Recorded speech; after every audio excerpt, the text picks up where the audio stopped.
Bismillahirrahmanirrahim. Nahmaduhu wa nusalli ala rasulihil karim amma ba'd.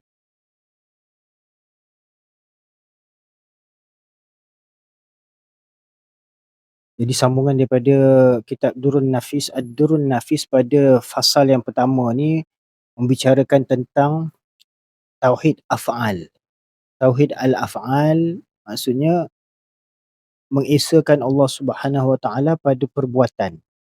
Yang ini kita iktikadkan bahawa segala perbuatan itu adalah ciptaan, dijadikan oleh Allah Subhanahu Wa Taala, adalah makhluk, ya.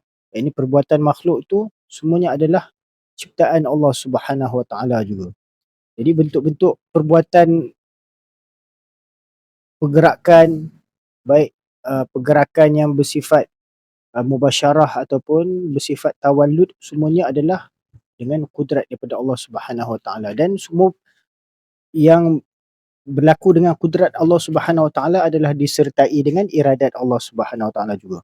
Jadi tentang perbuatan makhluk ini tentang perbuatan hamba ni, maka tiba-tiba adalah mazhab kaum pada segala perbuatan hamba itu ada 4 mazhab.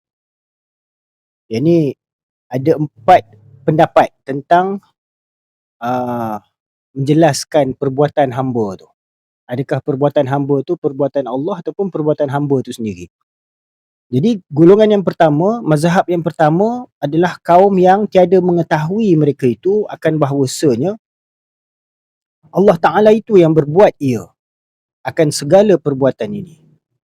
Dan hanya diiktikadkan oleh mereka itu bahawasanya yang berbuat akan segala perbuatan yang baharu itu hamba jua.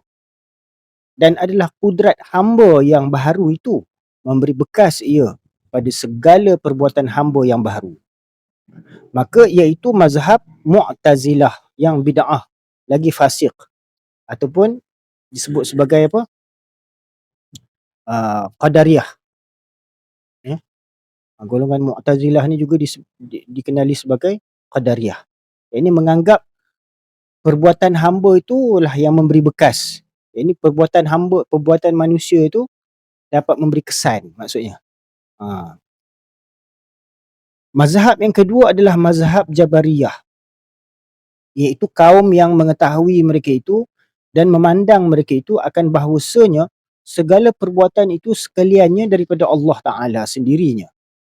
Dan keraslah atas mereka itu memandang segala perbuatan itu daripada Allah Ta'ala sendirinya.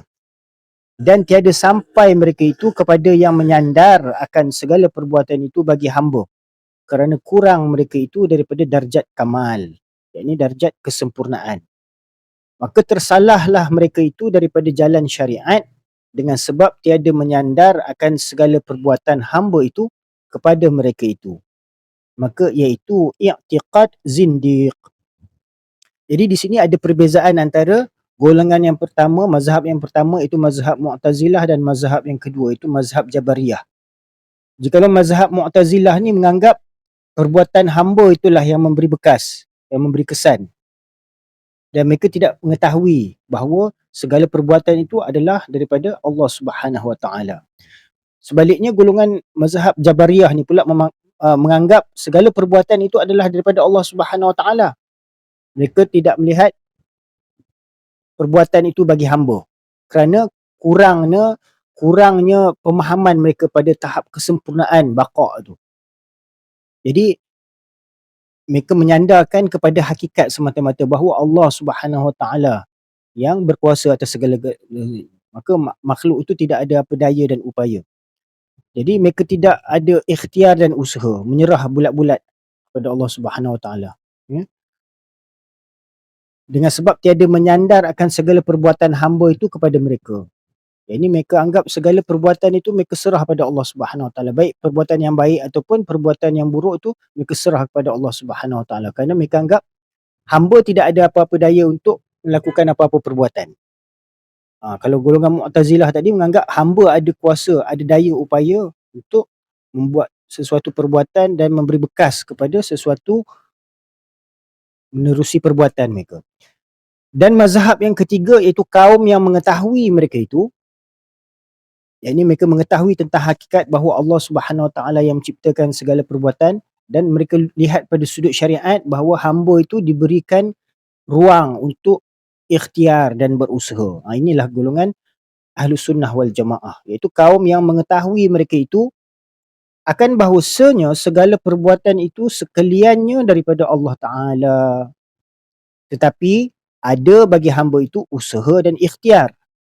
Dan dengan keduanya itulah hamba memperbuat segala perbuatannya. Dan keduanya itulah tempat ta'aluk hukum syarak, yakni hukum halal, haram, makruh, harus dan sebagainya. Ya. Jadi atas perbuatan hamba itu. Tetapi keduanya itu tiada sekali-kali memberi bekas pada perbuatan yang baru. Yakni kita iktikadkan walaupun hamba itu diberi ruang untuk berikhtiar dan berusaha, namun ikhtiar dan usaha hamba itu tidak sekali-kali memberi bekas pada perbuatan yang baru. Hanya yang memberi bekas itu Allah Ta'ala sendirinya jua. Maka ini pendapat mazhab golongan siapa? Iktikad golongan, maka iaitu Asy'ariyah. Asy'ariyah. Ya? Asy'ariyah ataupun Asy'ariyah. Itu semua merujuk kepada pengikut mazhab Imam Abul Hasan Al-Asy'ari. Jadi itulah ialah i'tiqad yang makbul, yakni yang diterima oleh sekalian ijma', sekalian para ulama, ya, yang selamat daripada bahaya dunia dan akhirat. Yakni dengan dalil-dalil akli, ya, dengan memahami segala takluk hukum uh, af'al perbuatan Allah Subhanahu Wa Taala tadi, maka mereka itu selamat dalam i'tikad mereka di dunia dan di akhirat. Tetapi tiada sampai mereka itu kepada martabat kasyaf. Walaupun mereka itu sampai kepada darjat kamal, tapi mereka tidak mencapai kepada martabat kasyaf kerana mereka melihat daripada sudut akli lagi. Kerana terdinding mereka itu dengan sebab mengena usaha dan ikhtiar itu daripada hamba jua. Yang ini mereka menisbahkan ikhtiar dan usaha itu kepada diri hamba. Walaupun kesan daripada ikhtiar dan usaha itu mereka serah kepada Allah, namun mereka masih melihat bahawa usaha dan ikhtiar itu daripada pihak hamba. Tiada dipandang akan segala perbuatan itu daripada Allah Ta'ala sendirinya.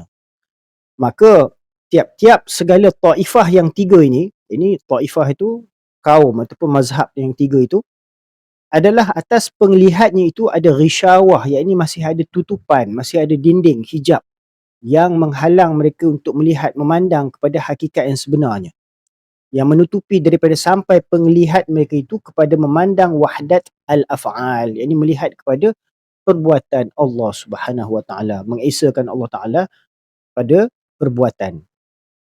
Selama-lamanya mereka itu di dalam dinding tertutup, yakni selagi mereka tidak menempuh jalan Ahlus Sufyah, yakni yang menempuh mazhab ahli kasyaf, yakni untuk melihat, memandang, menyingkap segala hijab-hijab, tabir, sifat, af'al, perbuatan Allah Subhanahu Wa Taala, maka selama-lamanya mereka itu di dalam dinding tertutup.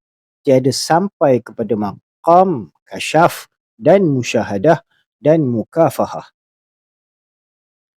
Kemudian mazhab yang keempat iaitu mazhab ahli al-kasyaf, yakni orang yang terbuka pada mereka itu dinding, yakni hijab. Hijab yang menutupi pandangan mereka kepada melihat bahawa segala ikhtiar dan usaha mereka itu juga adalah daripada Allah Subhanahu Wa Taala. Iaitu kaum yang memandang akan kejadian segala perbuatan itu daripada Allah Taala dan kesandarannya itu daripada hamba. Misalnya seperti qalam, orang yang menyurat, adalah yang menjadikan huruf itu orang yang menyurat jua, dan qalam itu menjadi alat persandaran menyurat jua. Adalah hamba itu diibaratkan seperti qalam, tiada baginya perbuatan, dan hanya yang berbuat itu orang yang menyurat jua. Wallahu a'lam. Yakni segala yang berlaku di dalam segala alam ini Allah Ta'ala jua yang menjadikannya. Ini sekalian makhluk-makhluk ini, termasuklah diri kita, semuanya adalah diibaratkan seperti kalam yang mana tidak dapat membuat apa-apa pun kalau tanpa ada yang menggerakkan kalam tu. Ini gerak sekalian makhluk ini adalah dengan kehendak yang menciptakan sekalian makhluk ini. Dan lagi kata Syekh Abdul Wahhab Al-Sya'rani rahimahullah telah menyebutkan Syekh Muhyiddin bin Al-Arabi radhiyallahu anhu pada bab yang ke-402 atas kalimah ini daripada Futuhat Al-Makkiyah akan barang yang menaskan ia akan bahawasanya segala amal itu daripada Allah Ta'ala jua. Ini menurut kata Syekh Al-Arabi, Ibnu Arabi, bahawa segala af'al, segala amal perbuatan makhluk itu semuanya daripada Allah Ta'ala jua. Hanya sahaja menyandarkan Allah Ta'ala akan segala amal perbuatan itu kepada kita, yakni kepada sekalian hambanya itu ataupun sekalian makhluknya itu, kerana keadaan kita tempat menanggung seksa dan pahala. Ini bagi diri kita tu, bagi hamba tu, Allah Subhanahu Wa Ta'ala sandarkan perbuatan tu kepada diri kita supaya kita ni dapat menanggung pahala ataupun dosa, azab ataupun seksa. Padahal perbuatan itu bagi Allah Ta'ala jua pada hakikatnya. Yang ini pada hakikatnya segala perbuatan itu adalah dengan kehendak Allah Subhanahu Wa Ta'ala jua pada hakikatnya. Tetapi tatkala mendakwa kita pada ketika berhenti di dalam hijab, akan bahawasanya segala amal kita dan perbuatan kita itu bagi kita jua. Yang kita mengisbatkan perbuatan tu, kita sandarkan kepada diri kita disebabkan apa? Kerana adanya hijab yang menutupi pandangan kita melihat segala af'al itu daripada Allah Subhanahu Wa Ta'ala. Maka menyandarkan Allah Ta'ala itu akan dia kepada kita dengan sekira-kira dakwa kita berbuat kerana cuba daripada Allah Ta'ala. Yang ini sebagai dugaan, sebagai cubaan, sebagai ujian daripada Allah Ta'ala untuk melihat sejauh mana kita menyerahkan diri kita segala amal perbuatan kita kepada Allah Subhanahu Wa Ta'ala. Ini perkara-perkara yang baik. Bagi perkara-perkara yang dosa maksiat, hendaklah kita nisbahkan kepada diri kita. Maka apabila masuk kita kepada hadrat ihsan tersebut, dan nipislah dinding hijab, iaitu apabila kita sentiasa melihat segala af'al perbuatan itu semuanya terbit daripada Allah Subhanahu Wa Ta'ala, nescaya kita lihatlah akan segala amal itu terbit ia daripada Allah Ta'ala pada kita. Tiada kita yang mengamalkan segala amal dan segala perbuatan itu. Ini merujuk kepada segala amal-amal ketaatan maupun segala amal-amal dosa, kejahatan. Ya. Kemudian, maka apabila sampailah kita kepada musyahadah ini, nescaya takut kita akan tergelincir qadam, yakni langkah kita, kaki kita, pada barang yang telah menamakan Allah Ta'ala akan perbuatannya itu kepada kita.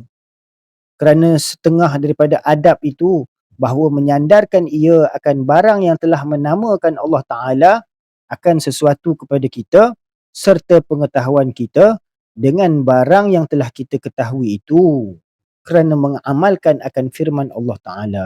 Ini kita nak menisbahkan sesuatu amal perbuatan itu, di sini kita kena berhati-hati, jangan kita tergelincir langkah kaki kita. Walaupun kita tahu pada hakikatnya Allah Subhanahu Wa Ta'ala yang menciptakan segala perbuatan, termasuklah segala perbuatan diri hamba itu, ini apa yang terbit daripada amal perbuatan kita semuanya daripada Allah. Namun sebagai adab bahawa hendaklah kita menyandarkan segala yang baik itu kepada Allah Ta'ala. Namun perkara yang bersifat dosa, maksiat, kejahatan, yang bersifat lemah itu semuanya hendaklah kita sandarkan kepada kelemahan diri, nafs kita. Ya, sebagaimana firman Allah Ta'ala, A'udzubillahi minasyaitonirrajim, ma asabaka min hasanatin faminallah wa ma asabaka min sayyi'atin famin nafsik. Yang artinya barang yang mengenai akan dikau daripada kebajikan itu maka iaitu daripada Allah, dan barang yang mengenai akan dikau daripada kejahatan itu maka iaitu daripada usaha dirimu. Ini kesan hasil daripada perbuatan dosa, kejahatan kamu itu. Ini apa yang ditimpa, Allah Ta'ala timpakan ke atas kamu dengan sesuatu musibah ataupun sesuatu kebaikan, ya, semuanya daripada Allah Subhanahu Wa Ta'ala pada hakikatnya. Namun perkara yang baik kita mesti kena isbatkan kepada Allah Subhanahu Wa Taala. Namun segala perkara keburukan meskipun pada hakikatnya daripada Allah Taala, namun kita nafikan daripada sudut adabnya supaya Allah Subhanahu Wa Taala suci daripada segala perkara-perkara yang buruk. Namun pada hakikatnya walaupun kita tahu Allah Taala yang menciptakan segala kejahatan itu juga, namun pada sudut syariatnya hendaklah kita beradab mengisbatkan kejahatan itu terbit daripada perbuatan makhluk.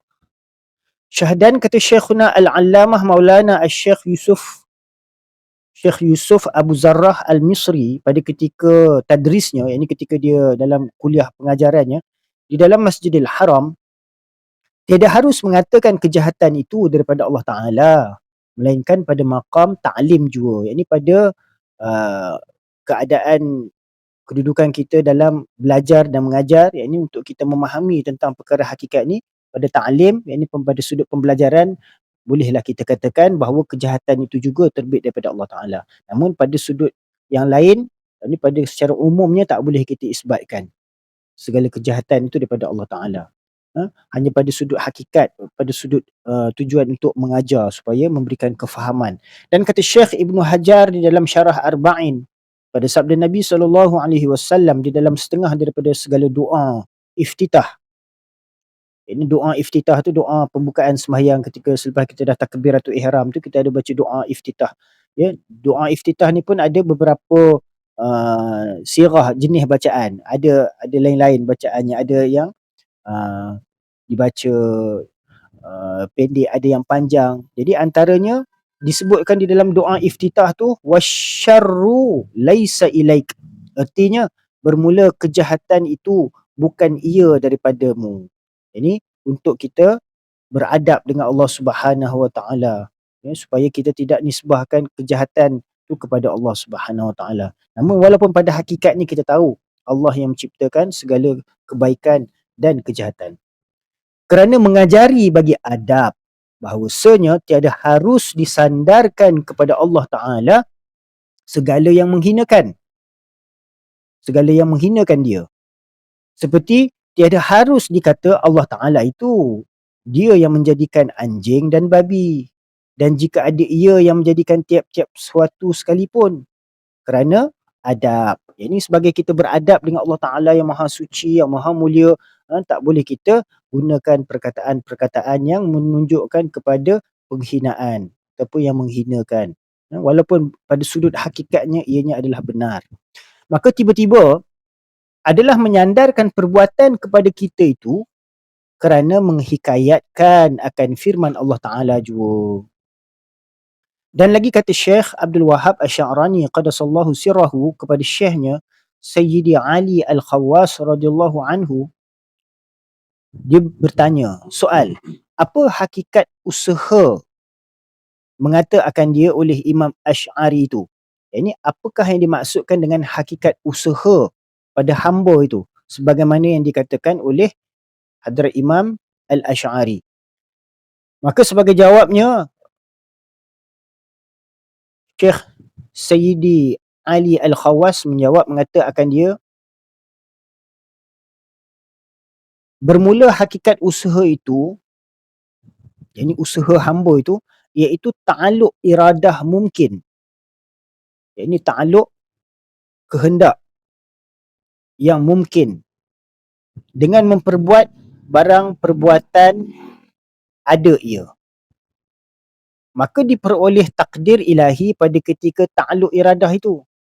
Ini apabila ada ta'alluq iradah pada mungkinat ini untuk melakukan sesuatu, ini apabila makhluk ini ada iradah, mungkin tu makhluk, apabila makhluk itu mempunyai iradah, kehendak, keinginan untuk melakukan sesuatu perbuatan, maka Allah Ta'ala kurniakan ta'alluq iradah dia, ta'alluq sifat iradat dia yang maha berkehendak, ya.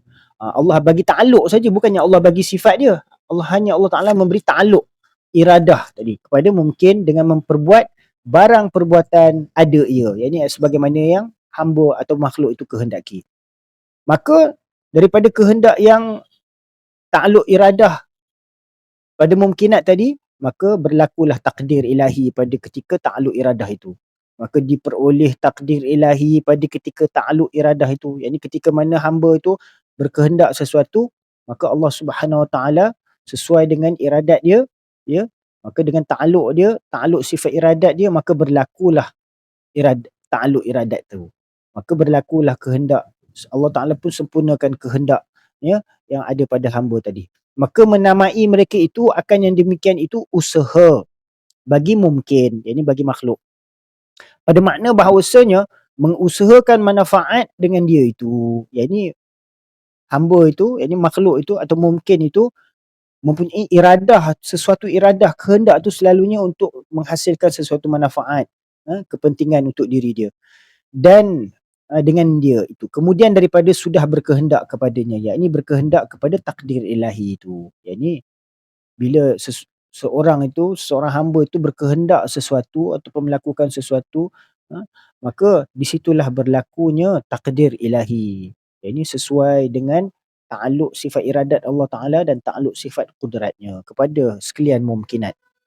Dan lagi kata Syekh Abdul Wahab Asy-Sya'rani qaddasallahu sirrahu, telah aku dengar akan dia, yakni Sayyidi Ali Al-Khawas radhiyallahu anhu, segala yang lain, berkata ia, wajib atas hamba itu bahawa mengetahui akan bahawasanya tiada memberi bekas sekali-kali bagi makhluk pada memperbuat suatu daripada sekira-kira takwin.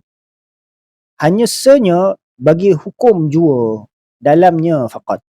Maka fahamkan olehmu kerana bahawasanya kebanyakan manusia tiada dapat membezakan ia antara hukum dan asar. Ini sebagai hamba kita perlu mengetahui bahawa perbuatan kita itu tidak dapat memberi bekas sekali-kali. Walaupun kita nampak kita ada upaya untuk melakukan sesuatu dan dapat memberi bekas. Namun pada sudut i'tiqad hendaklah kita i'tikadkan bahawa tidak dapat memberi bekas segala perbuatan kita itu melainkan dengan kehendak Allah Subhanahu Wa Taala jua. Ya. Berkata Syekh ia pula, yakni Sayyidi Ali Al-Khawas radhiyallahu anhu, bermula kenyataan yang demikian itu bahawasanya hak Allah Ta'ala itu apabila menghendaki ia mengadakan akan harakah, yakni suatu gerakan atau makna daripada segala pekerjaan yang tiada sah wujudnya melainkan pada segala madahnya, kerana mustahil bahawa ia berdiri dengan sendirinya. Maka tiada daripada wujudnya mahal, yakni tempat yang menzahirkan ia akan takwin pekerjaan ini. Yakni pekerjaan yang tiada berdiri ia dengan sendirinya. Maka mahal, yakni tempat, iaitu adalah hamba yang dihukumkan ia dengan mengadakan bagi mungkin ini. Padahal tiada sekali-kali baginya itu asar dalamnya, yakni kesan. Jadi makhluk ini Allah Subhanahu Wa Taala yang menciptakan dan Allah Subhanahu Wa Taala yang menggerakkan dia. Kenapa? Tiada suatu apa pun zarah-zarah daripada kainat ini di alam maya ini yang dapat mempunyai kehendak untuk melakukan sesuatu ataupun untuk bergerak sesuatu, untuk bergerak dari satu tempat ke satu tempat, ya, suatu harakah, atau harakah tu maksudnya satu gerakan, walaupun gerakan yang kecil seperti geseran pasir di dasar laut sekalipun, ya, semuanya itu melainkan dengan kehendak Allah Subhanahu Wa Taala. Jadi setiap pergerakan itu dia perlu pada tempat. Setiap pergerakan itu memerlukan kepada tempat. Jadi setiap perbuatan Allah Ta'ala itu perlu pada madah dia, pada tempat dia. Dan pada diri manusia itu berlaku berbagai-bagai ta'aluk perbuatan Allah Subhanahu Wa Ta'ala, kerana manusia itu adalah mahal, tempat untuk Allah Ta'ala menzahirkan segala af'al perbuatan dia di alam ini. Dan lagi kata Syekh Abdul Wahab Asy-Sya'rani qaddasallahu sirrahu, telah aku dengar saudaraku Afdaluddin rahimahullahu ta'ala berkata ia, tiada sekali-kali bagi mungkin ini kudrat. Jadi sekalian mungkinat ini pada hakikatnya tidak ada apa-apa kudrat sekali-kali. Hanya senya baginya pada menerima asar ilahi kepadanya jua. Ini makhluk ni, mungkin ini hanya mampu untuk menerima kesan daripada kudrat Allah Subhanahu Wa Taala saja. Manusia ni ataupun makhluk ni, mungkinat ini pada hakikatnya tidak ada apa-apa kudrat. Dahlah iradat pun tak ada, kudrat pun sebenarnya tak ada, ya. Kerana bahawasanya sifat itu, yakni sifat kudrat itu yakni kudrat itu sifat daripada ketentuan yang tunggal dengan dia ketuhanan. Yakni sifat kudrat itu pada hakikatnya adalah sifat zat Allah Subhanahu Wa Taala, sifat yang tunggal dengan dia ketuhanan, iaitu keadaannya yang kuasa. Ini hal keadaan zat Allah Subhanahu Wa Taala tu qadir, kaunuhu qadiran, keadaannya yang kuasa. Ya, dengan sifat kudrat tadi, dengan sifat ma'ani tadi, Allah Taala eh, bersifat dengan hal keadaannya berkuasa. Maka mengisbatkan kudrat bagi mungkin itu dakwa dengan tiada dalil. Yang ni kita tidak boleh mengisbatkan kudrat pada mungkin itu pada hakikatnya. Yang ni segala kudrat yang terzahir pada mungkin tu, segala kudrat yang terzahir keupayaan daya upaya yang zahir pada mungkinat sekalian makhluk, sekalian hamba itu sebenarnya adalah daripada Allah Subhanahu Wa Taala. Jadi jikalau kita mengisbatkan perbuatan itu kepada makhluk, maka itu adalah suatu dakwaan yang tiada dalil. Kerana tiada dalil yang menyatakan bahawa makhluk itu yang berkuasa atas perbuatannya. Dan lagi berkata ia, yakni Syekh Afdaluddin rahimahullahu ta'ala, bermula kata kami ini muafakat serta Asy'ariyah yang mengisbatkan mereka itu bagi kudrat hamba serta menafikan perbuatan daripadanya. Waalaikumsalam. Jadi Syekh Afdaluddin rahimahullah ta'ala berkata apa? Bermula kata kami ini muafakat serta Asy'ariyah. Yang Syekh Afdaluddin bersepakat.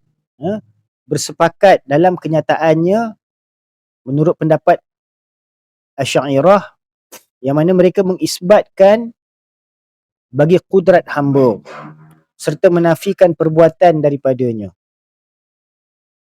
Yakni hamba itu diberikan ta'aluk sifat kudrat. Ya.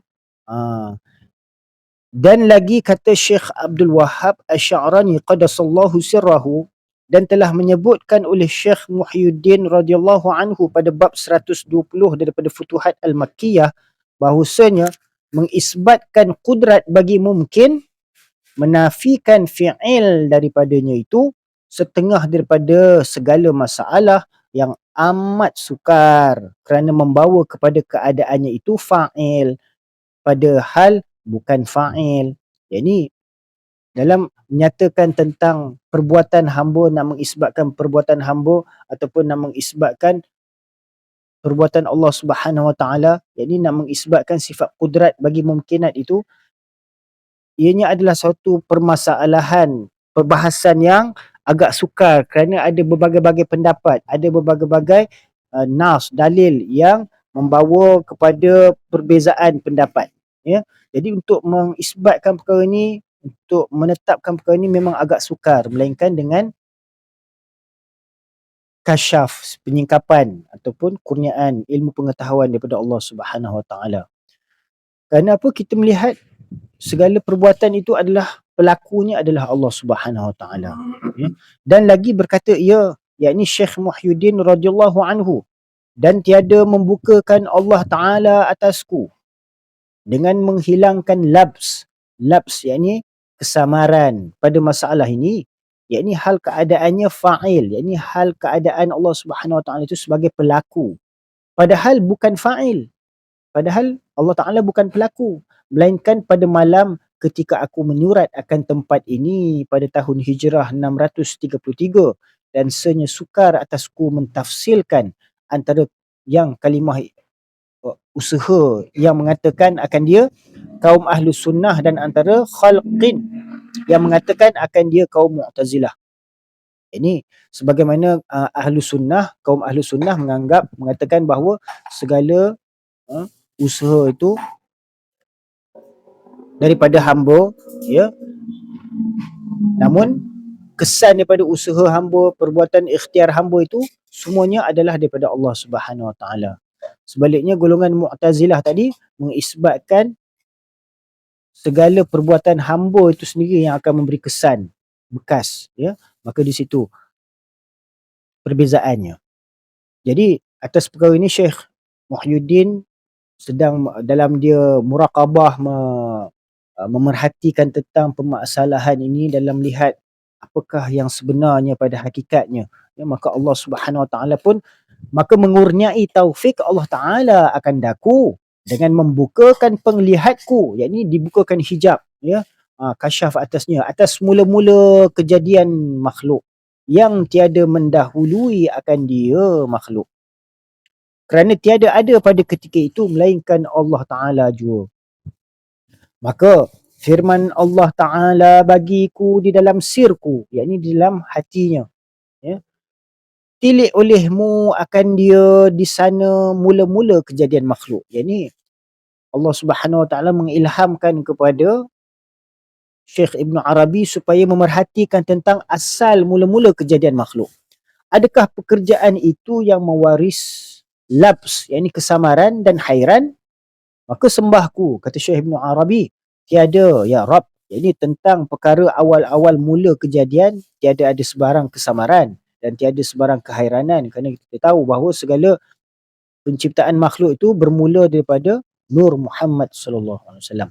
Maka firman-Nya bagiku, seperti demikianlah segala barang yang engkau lihat akan dia daripada segala yang baharu, iaitu segala yang mungkinat ini, yang bersifat hadis ini, tiada bagi seorang di dalamnya yang memberi bekas. Jadi sekalian makhluk ni, sekalian yang muhdas ni, tidak boleh memberi bekas, tidak boleh memberi kesan, tidak boleh memberi asar, dan tiada suatu daripada makhluk.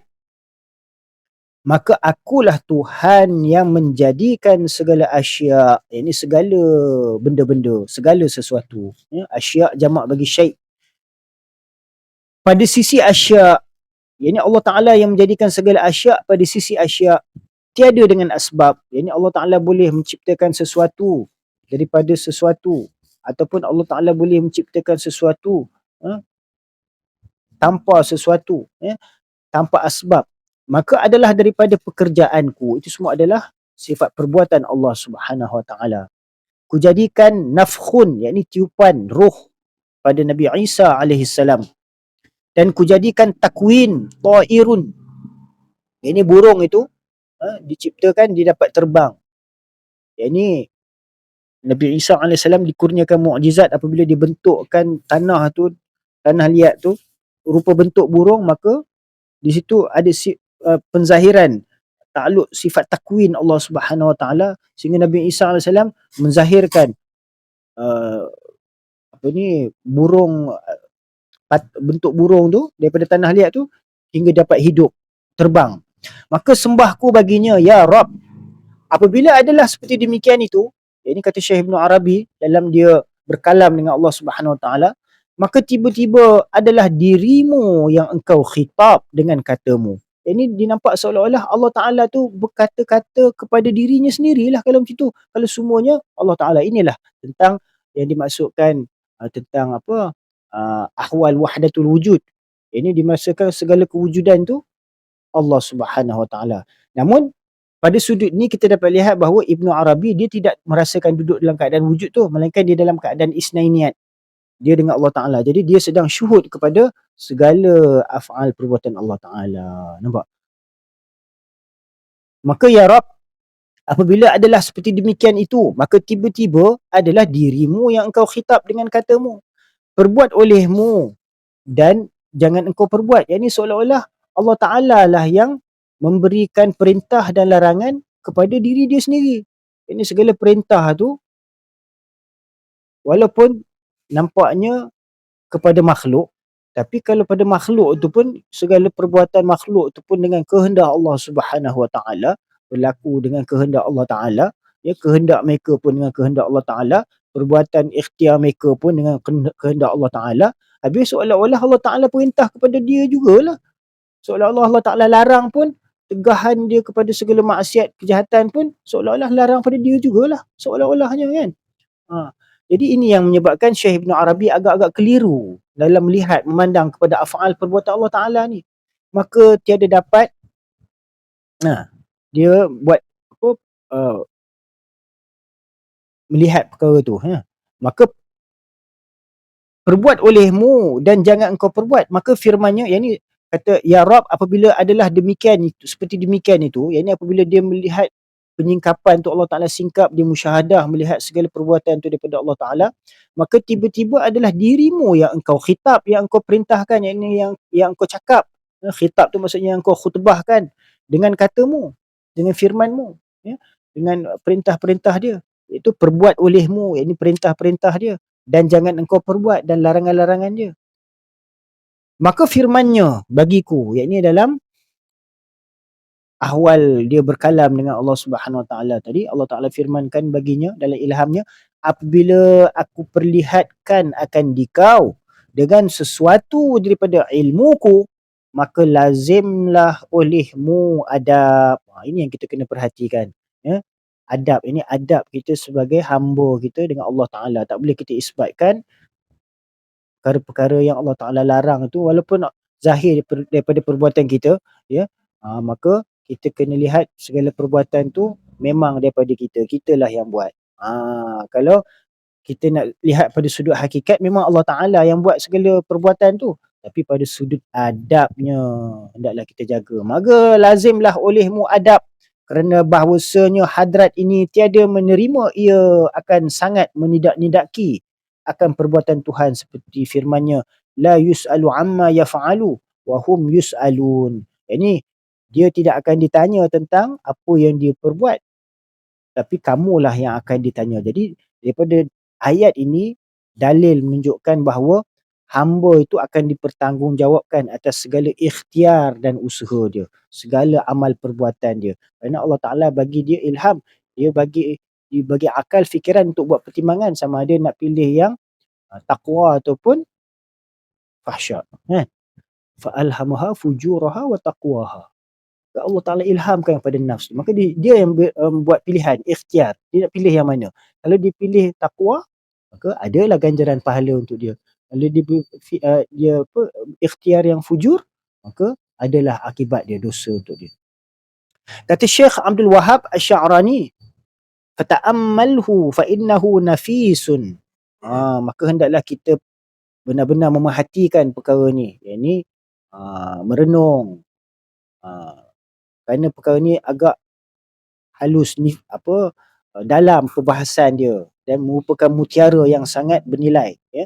Syahdan, jikalau itu jua musyahadahkan, yakni kalau kita dah dapat menyaksikan perkara itu di dalam pandangan batin kita, insya-Allah taala sampai jua ia kepada Allah Taala.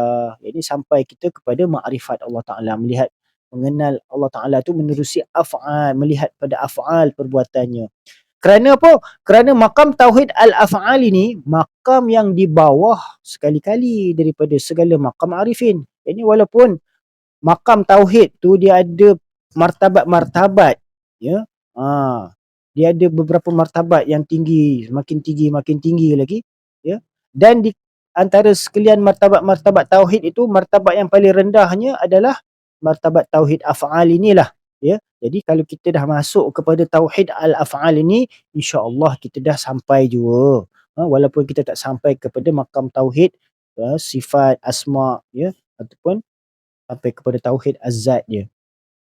Makam tauhid al-af'al ini satu martabat daripada beberapa martabat orang yang sampai kepada Allah Ta'ala. Kerana jalan sampai kepada Allah Ta'ala itu 4 martabat. Seperti yang lagi akan datang insya-Allah Ta'ala pada akhir khatimah. Ini 4 martabat untuk sampai kepada Allah Ta'ala. Mula-mula sekali adalah makam tauhid al-af'al. Melihat segala af'al perbuatan itu, apa yang terbit daripada hamba dan sekalian makhluk itu, semuanya adalah daripada Allah Ta'ala. Inilah tauhid al-af'al, ya. Selepas tauhid af'al, kita tauhid asma, kemudian dia ada tauhid sifat, ya. Kemudian dia ada tauhid az-zat. Syahdan, maqam inilah yang mula-mula ia anugerahkan Allah Ta'ala kepada orang yang salik atau kepada orang yang lainnya, iaitu seperti orang yang majzub umpamanya. Ini maqam tauhid af'al ni, dialah merupakan kurnia. Kurnia maknanya Allah Ta'ala kurniakan jazbah tauhid tu kepada seorang hamba tu. Mula-mula sekali dia dapat melihat segala perbuatan ni, perbuatan Allah Ta'ala. Dia punya fana' dia tu kepada fana' fi'li. Fana' dia melihat kepada af'al ni, dia rasa lebur segala perbuatan dia tu, dia melihat Allah Ta'ala yang bertindak menerusi tubuh badan dia tu.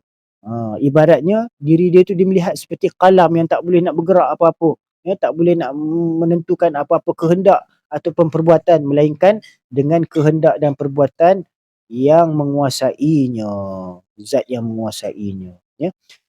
Jadi dan erti majzub itu orang yang diambil Allah Ta'ala dengan terkejut serta dirinya tahu akan mengenal zatnya dan sifatnya dan asma'nya dan af'alnya daripada tiada mengerjakan ibadat. Ini meskipun tiada dia melakukan amal ibadat, mereka tu tiba-tiba dapat kurnia, terkejut, ya. Allah Ta'ala bagi tiba-tiba rasa ta'aluk, cenderung dia hendak mengenal kepada Allah Subhanahu Wa Ta'ala, nak mengenal zat dia, nak mengenal sifat dia, nak mengenal asma' dia, af'al dia, ya. Walaupun tidak ada dorongan daripada sesiapa, walaupun dia tidak ada talqin daripada guru dan tiada dengan ijazah daripada masyayikh, yang ni tak pernah dia berdamping dengan mana-mana masyayikh sekalipun, ya.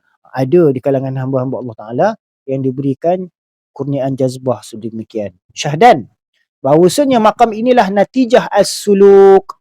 Ini suluk membawa kepada natijah tauhid, ya. Maksud kita suluk tu untuk menghasilkan tauhid, keesaan, mentauhidkan Allah Ta'ala, bukan kita suluk tu nak menghasilkan kasyaf ke karamah ke, nak lihat scan buruk orang ke. Itu bukan maksud kita bersuluk.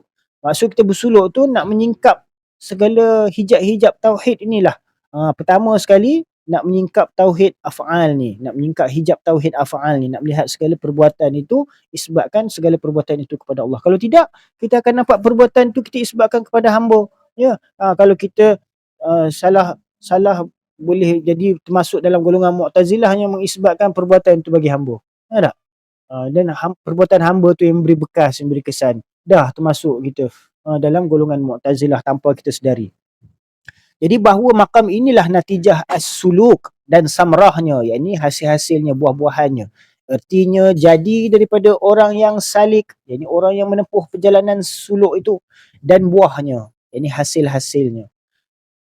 Dan erti salik itu, apa yang dimaksudkan dengan salik itu? Iaitu orang yang bersungguh-sungguh ia ijtihadnya berbuat ibadat kepada Allah Ta'ala, yakni dia merintis jalan, ya, menempuh jalan dengan amal ibadat, dengan mempelajari ilmu, dengan riadah, ya, dengan latihan-latihan ruhaniyah, dengan diijazahkan akan dia oleh syekhnya, yakni sebagaimana yang dia dapat daripada syekhnya. Ini dia ada bimbingan, tarbiyah daripada seseorang guru kepadanya.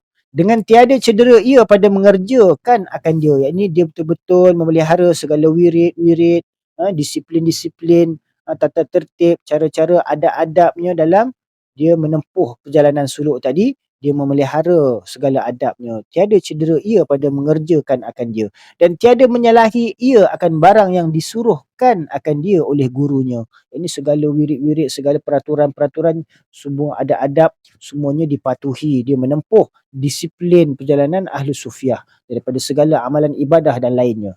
Ataupun maksudnya segala riadah, latihan-latihan dan amalan-amalannya.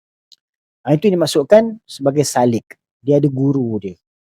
Dan erti arif itu, yakni orang yang ahli ma'rifat itu, orang yang mengenal Allah Ta'ala. Yakni dia mengenal Allah Ta'ala dan mengenal hamba. Ini dia dapat membezakan antara sifat yang wajib bagi Allah dan sifat yang wajib bagi hamba.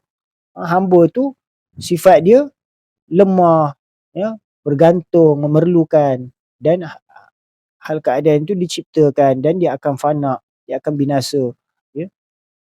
Jadi apabila seseorang arif itu mengenal hal keadaan dirinya itu sebagai hamba, ya, maka dia dapat membezakan bahawa Allah Ta'ala tidak menyerupai hamba, ya. Jadi dia mengenal Allah Ta'ala dan dia mengenal hamba. Lagi dapat ia membezakan antara khaliq dan makhluk.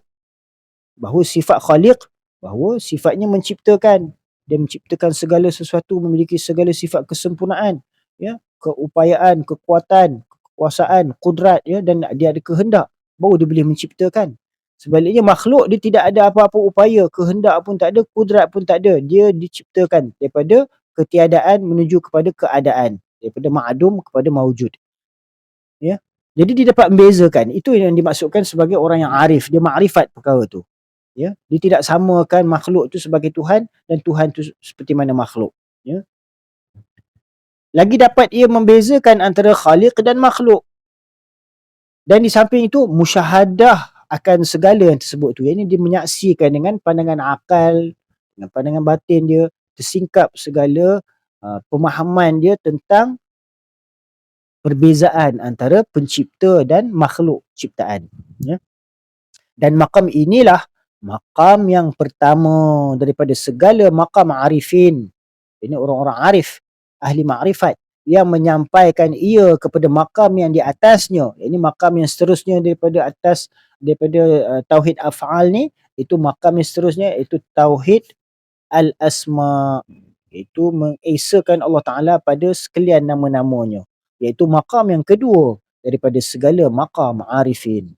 Wallahu a'lam wa ilmuhu atam. Itu tentang fasal yang pertama tadi, tentang uh, menerangkan tauhid al-af'al. Yang ini mengesakan Allah Taala pada segala perbuatannya. Jadi mudah-mudahan Allah Subhanahu Wa Taala memberikan kita sedikit kefahaman tentang perkara-perkara yang dinyatakan oleh Syekh ni, dan kita dapat ambil manfaat untuk kita dapat amalkan dan kita sampaikan. Aqulu qawli hadza astaghfirullah li wa liwalidayya wa lil muslimin wal muslimat wal mu'minina wal mu'minat al ahya'i minhum wal amwat bi rahmatika ya arhamar rahimin. Sallallahu ala sayyidina Muhammad wa ala alihi wa sahbihi ajma'in. Subhana rabbika rabbil izzati amma yasifun wa salamun alal mursalin walhamdulillahi rabbil alamin.